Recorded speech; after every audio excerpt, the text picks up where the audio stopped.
right, we're going to drive down the road, just leaving Florida. I'm driving. Pastor Tim is not. So we've been in New York, we've been to Florida, and what a day. What did you think? The first two, if the next 48 go this good, it's kind of really special to see how the Lord's going to network, not just people inside states, but state to state, for a very significant, networked church planting experience. Yeah. I'm amazed. I think the hard questions were the big thing, because nobody wanted to talk about them. We just kind of ripped Band-Aids off, but it didn't just feel like it paralyzed us. It allowed us to see a path forward. Yeah, it's been a long time, I think, since a lot of these guys, both in New York and Florida, and I think, again, nothing new under the sun, the rest of the United States had a chance to sit down and just be honest, or even felt comfortable ripping off the Band-Aid, talking about the hard things, saying the quiet part out loud, addressing the 800-pound gorilla in the room, whatever metaphor you want to use. Yeah. And once they feel in an environment where they're not going to be judged for saying something, it's almost like the Spirit of God's been grieved because we haven't given guys the opportunity to say that. But then the way the Spirit of God moved Tuesday and then today, because we did give them the opportunity, now we can talk progress. Yeah, absolutely, I would agree. And I think when we started with the biblical framework of church planting, a biblical mindset, it was like, well, this is maybe why the models that we've tried humanistically have failed. But now, with a biblical model, a biblical framework, there's an excitement and there's sustainability. Well, that's the purpose for the CPRs, Church Planting Roundtables. And it is a time of emergency. I think everyone knows that we've got to do a little bit of a reset, a big reset. But to be able to look at failed models and then put those alongside biblical models, and then models that were successful because they were more biblical than man-centered, that's almost somewhat revelatory, refreshing at least, to everyone in the room, that oh wow, there still is a pathway forward. And then realizing that America's not done being planted. We went over that today. Yeah. The second-class citizen you brought up. I thought that was a great illustration that a lot of American church planters feel like second-class citizens compared to foreign missionaries, church planters. Yeah. The hero worship that comes with it.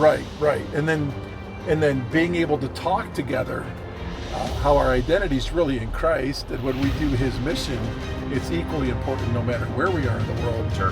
Especially as we work that out in our Jerusalems, Judea, Samaria, and uttermost parts. So, encourages our own people in their church that they are also a missionary. And that's what the guys were saying. Like, we don't just glorify those who are going to a foreign field. It allows us to share that same burden. So we had 12 in New York. We had, I think, 14 of us there today.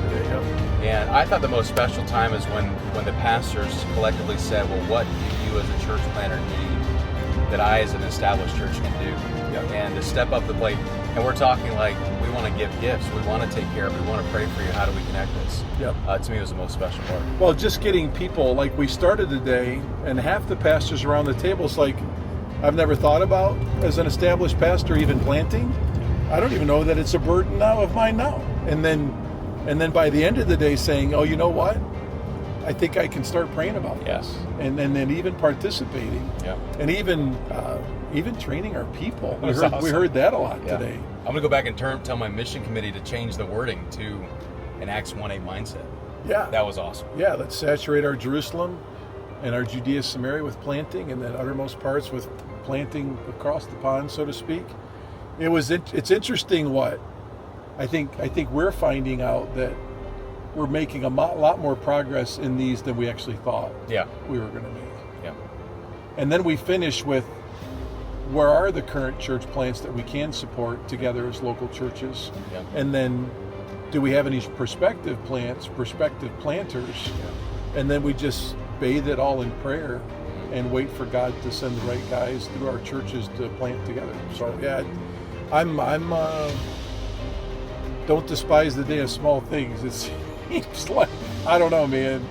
The passion of the New York City guys on Tuesday, and then the passion of Florida guys today, completely different demographics. But starting the day, we're literally pulling in to the church almost, and I'm getting a text from New York saying, hey, we're praying for Florida today. That to me was if that doesn't put blood in your veins. That's awesome. And a lot of you guys are pounding our door to come out and get those guys gathered in your state. So Grace Church of Mentor through Arch can help encourage network your state for planning your state. We hear you, and we look forward to getting all 48 remaining states scheduled as soon as possible. Yeah, so we're coming.